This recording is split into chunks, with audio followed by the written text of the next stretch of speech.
So now, in the case, now let me go back to the case of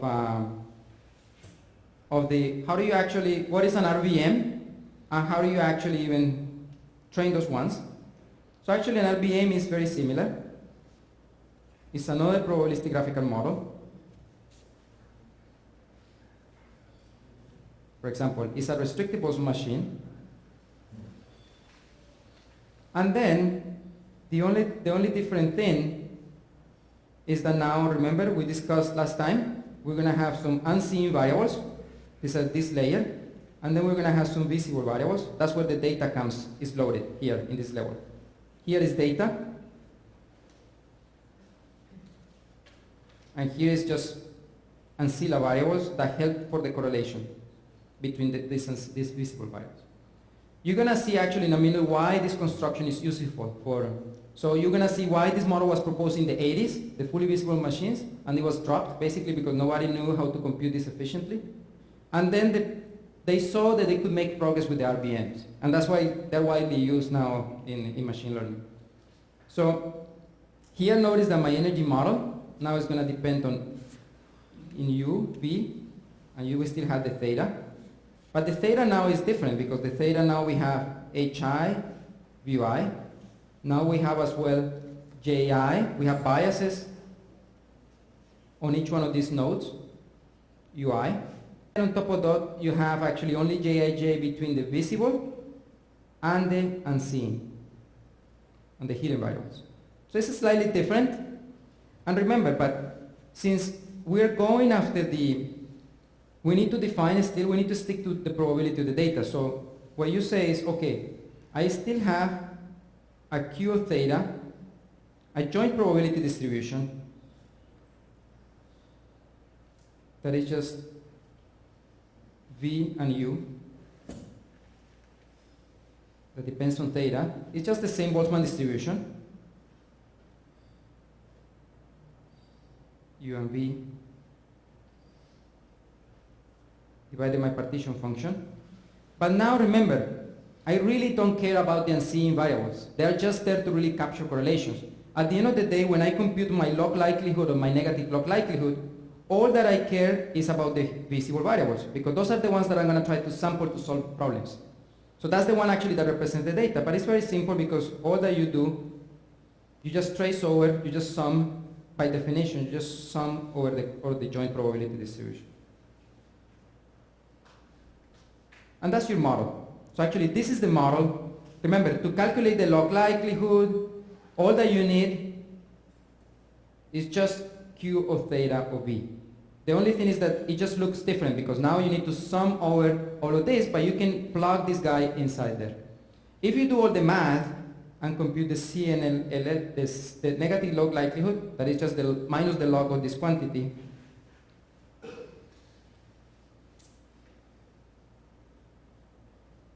Q of theta of V only over the data set, then basically you will find something interesting. And it's that now the gradient itself, and this is actually homework,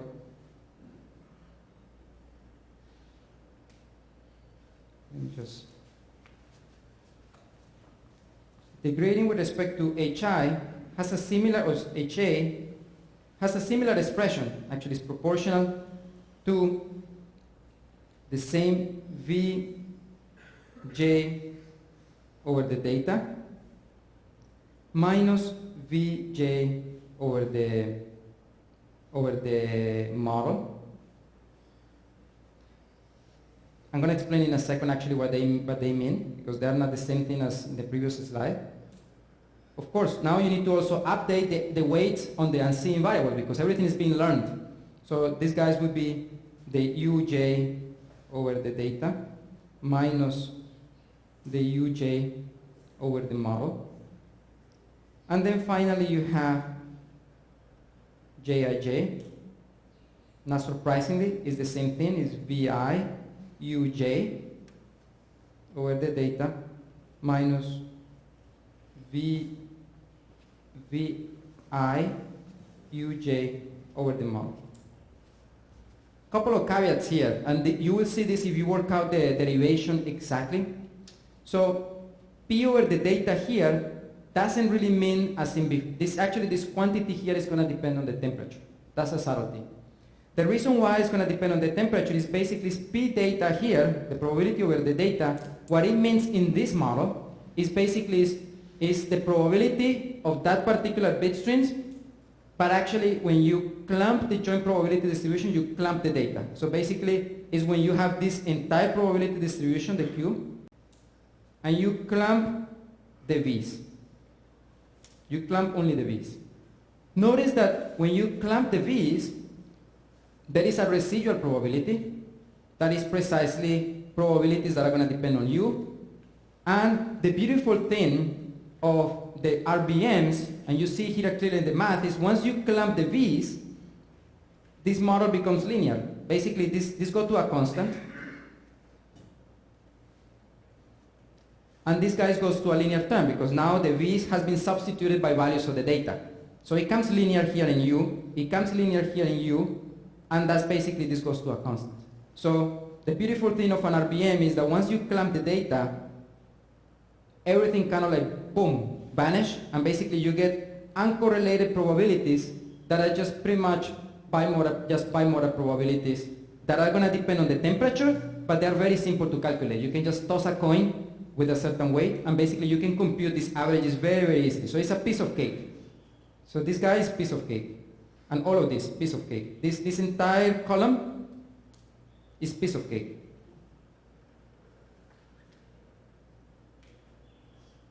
Now, the complicated one comes here, when you're trying to calculate all of these guys. And here is when you're calculating over the model, really the model here, what I mean is Q theta, the entire model, V, U, and theta. So this probability distribution where you're trying to average is even nastier. It looks like it's even nastier than the previous one. Because now you not only have the V's, but you also have correlation between the U's. But it turned out actually that here is when Gibbs sampling becomes very handy. Gibbs sampling is precisely when you have two domains that are very well defined. If you clamp one, then you can easily sample from the remaining subspace because everything is decorrelated. And then when you get Gibbs sampling functions as an iterative algorithm until you thermalize and hopefully get samples from the entire model, from Q. You want samples from Q. The way you do that is through Gibbs sampling is you start with clamping this domain, and then you sample from here. Then you clamp these guys, and then you sample again from the V's. And that's iteration one. That would be what we were going to see in our slides. It's going to be contrasted divergence ones. That's just the fancy name that they give it. But basically is the more you do this, you clamp and then you clamp and you sample here, then you, with the samples that you use, you clamp them and you get the next iteration.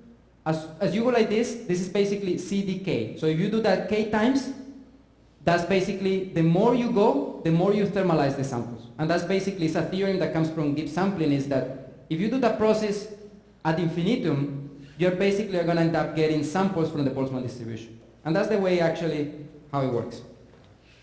So this is the one that as well, although very convenient because it's very easy to sample from the clamping, is still very nasty to do. So because sometimes you're trying to get samples from this one, and this model might be not amenable for Gibbs sampling. I mean, it might have small gaps, and then basically you get trapped in local minima, etc., etc. So this is I tried to give you a brief description, but now you understand. When we are actually training Boltzmann machines, basically what you do is you compute the gradient. For the gradient, for this piece, you use Markov chain Monte Carlo, or also called Gibbs sampling. For this part, this piece is okay. You can get this for free, pretty much. It's very easy to sample. And then you combine this, you compute the gradient, and then when grading, you just use a stochastic gradient descent to update the parameters. And that's how you learn. Basically, every single time you compute the gradient, you do Gibbs sampling, you update the parameters, and you move on. And notice that I never needed to use the partition function, because basically I'm resorting on Markov chain Monte Carlo to get samples from a Boltzmann distribution. I don't need to compute it. I just, as long as I can get samples from there, I can use it. So that's the magic behind actually all these techniques. And you can see now very here computationally why RBMs work is because you have this very clear decoupling of the variables once you partition like that. That's it. So basically that's the theoretical background that you need to understand the remaining of the lecture. So let me just close here. And let's go back to the slides, to the results. So now you can understand the research.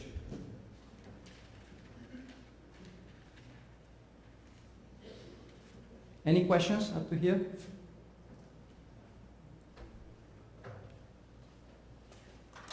This is not that complicated. It's just a little bit of algebra and you get the expressions right. I encourage you to do the RBMs because I think you will learn actually, you will see this clearly.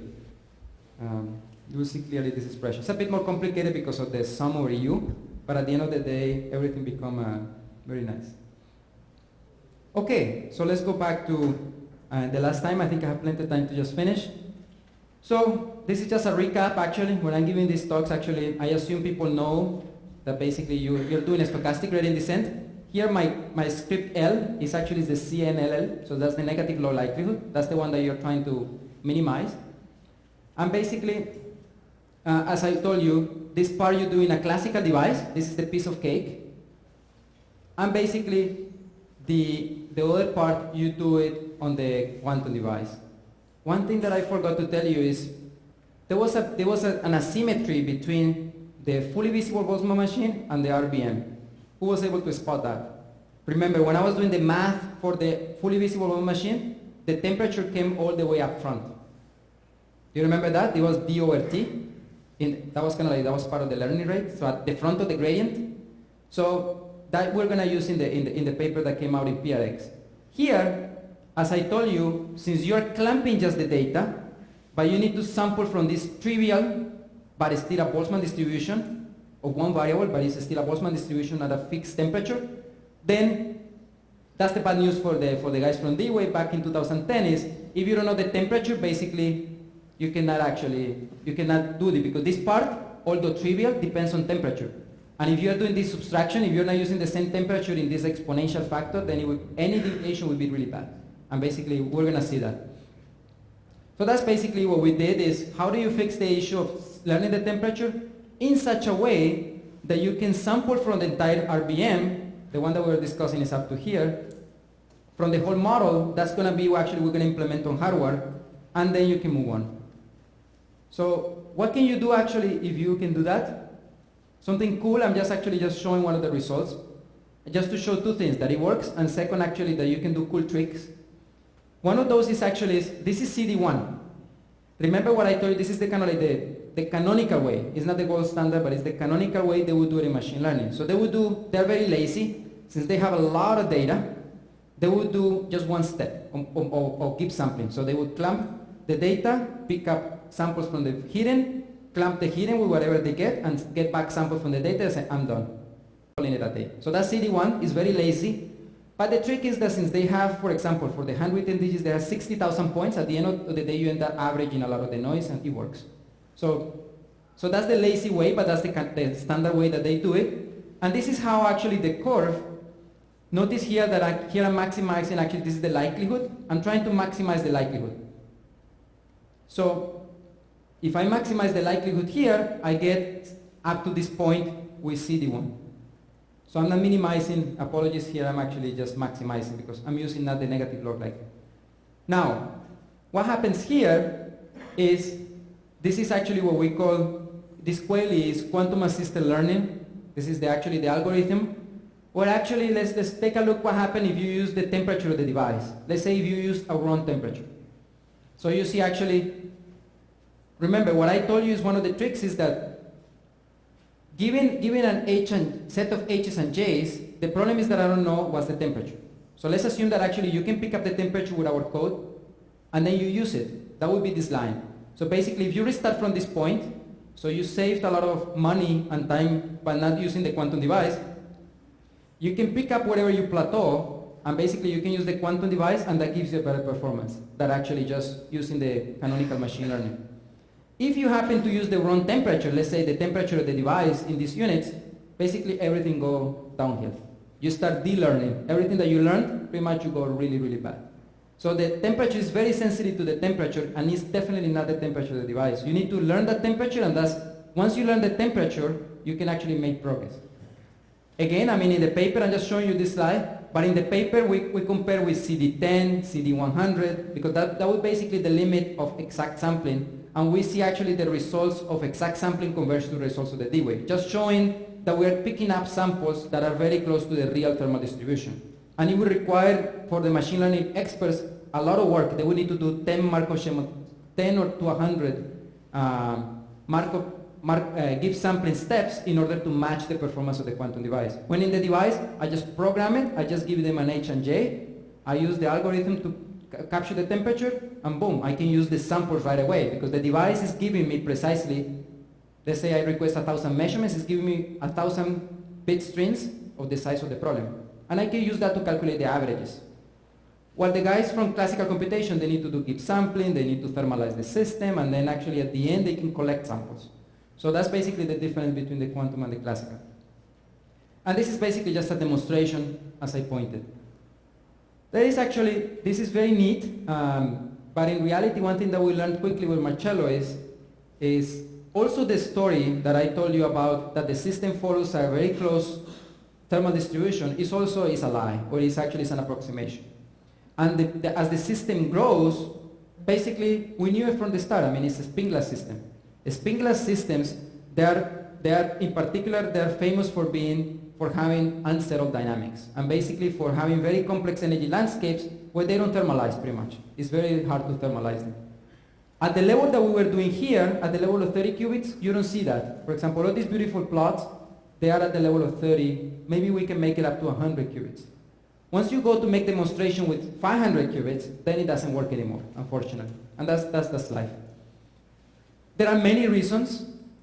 One of the reasons is these devices, when I say that I program an H and J, there is a precision, and if I misspecify a little bit, it's basically just having a different temperature. So basically you don't know which Boltzmann you're sampling from, because there is a lot of noise in the device.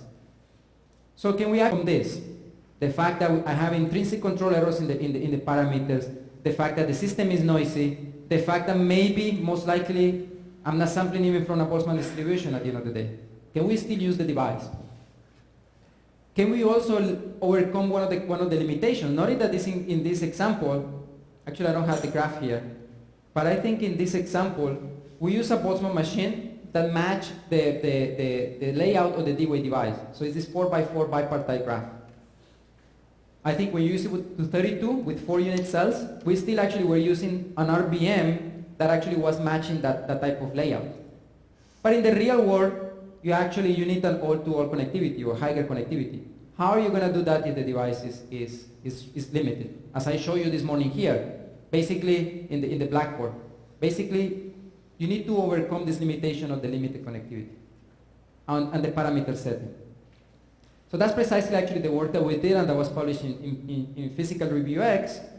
And basically, I think we're becoming experts as the time goes to recycle all models that were thrown in the garbage, because it was really difficult to train. So these 1980s models of fully visible machines, actually for us it was the solution. Because if you remember the math that we did step by step, the temperature factors out. The first term, you don't need to clamp anything. Basically, the first term in the equations, in this equation, you get it exactly, it's a constant. Because basically, there are no hidden units. You don't need to sample from the hidden units at all. You just can compute this directly. So this term you get for free in the fully visible machines. And then the question is, you still need to compute samples from the entire Boltzmann model, or something that resembles the Boltzmann model, and then that's a part that actually we can do, or approximate. So that's actually what this paper is about, is how you overcome the issue of the hardware-embedded models, probabilistic model, and more complex connectivities, and the fact that you don't have even Boltzmann distributions. Notice here, there is no free lunch, and there is a good thing and a bad thing. The good thing is that actually now, it's good, let's say, for D-Wave in some ways, because actually, notice that I extended the box here. Since I'm training this model, this is what is called in machine learning an intrinsic model. So you cannot characterize, it's not a Boltzmann distribution that I'm giving you. Precisely I'm using this model because I don't even know if it is Boltzmann or not. So I don't even know the distribution. I just know samples from that model. And it looks like the data. But I don't even know if it's Boltzmann. It could be a quantum model. That's why I put the A stain in the box. The bad news, of course, is that I cannot say, in the previous example, I could go to someone and tell, here's the Boltzmann distribution that solves your problem. Here, the only way that they can is if they have access to the same device that can give you samples from that distribution. So basically, you're using the device as a black box that magically give you the samples that you're interested in. So that's the price that you pay off, is that you rely on the device. And most likely, as I said, the device might not be giving you both distribution samples that are from Boltzmann, but you will see it will give you samples that generate the data. That's why you care. So let me explain actually the experiment we did in that PRA paper. We did bars and stripe, but we also did something more fun. It's actually handwritten digits. Let's start with something actually, we wanted to prove that you can overcome this issue of the connectivity in these devices. So to do that, we wanted to have a fully visible Boltzmann machine, but we were very ambitious. We wanted to have a fully connected graph. It turned out, remember in my talk here this morning, if you do the computation, if you want to embed a fully connected graph in a device with 1,000 qubits, the most that you can encode is roughly 46 variables. It's a quadratic overhead. You need to make all these spaghettis that I show you, these chains of ferromagnetic couplers, and that takes a lot of resources. So the more that you can take is 46 variables, 45, let's put it this way. The data set that we picked is this OptDigits data set. They were coming, they're subsample versions of 8 by 8 digits. They look like this. And then the trick that we did is, pretty much there is really, we don't need the edges. So basically we chop these two edges to save. And then we chop the bottom. One of the bottom. So basically we turn these images of 8 by 8, 64 to 7 by 6. And then their grayscale, we binarized them because we wanted to deal with the spins. But this is a real world data set. You can find it, it's available. There are 10,000 images of those. You can train with that, so you can play and have fun. The reason why I explained, the reason why we did 46 is because we wanted to have a fully connected visible machine. Here is actually the data set, how it looks like. For example, that would be a number 2. That would be a number 3, that would be number 4. It's kind of like kindergarten type of digits. So that's basically, you toddler actually just writing digits. That's what it looked. If you give them this type of digits to the machine, if you give the machine lemons, you can make lemonade. You can actually try to see if you can reproduce this type of digits, and you will be happy. So actually, this is the experiment. As I mentioned, you have a 42, actually it's 46 variable representation, so that's my fully connected graph. And the question is, can I represent this probabilistic graphical model in a device? And can it learn? Can I train this device to learn to generate digits like that? The answer is yes. And actually, we did an extra trick that's necessary. Notice that it goes up from 0 to 45. So basically, there are 46. So the other 4 digits is precisely because we wanted to have 4 different classes. And we want to have the possibility of clumping, let's say, this is what in machine learning they call the one-hot encoding. They use this a lot, as I told you, when they are doing classification. So by the way, you can use these generative models also to do classification tasks like here. It's not the best, they're very difficult, but you can do it. The way you do it is, for example, number 1. That would be my representation of number 1. Number 2 would be, number 3 would be 0, 1, 0, 0. Number 4, 1, 0, 0, 0. So it's very wasteful, but actually they use this type of representation is the one-hot encoding. So basically you're encoding these numbers, 10 digits, you would encode in 10 bits. And that's what we did. And basically what we wanted to have is this possibility that, let's say we train this monster, this machine actually, that's the spaghetti, the hardware that the experiment that we were training. We wanted to say, by the way, D-Wave, quantum annealer, tell me what you think is a number 1. So what we do is we only clamp from the spaghettis here, we would clamp the digits associated with what is a number 1.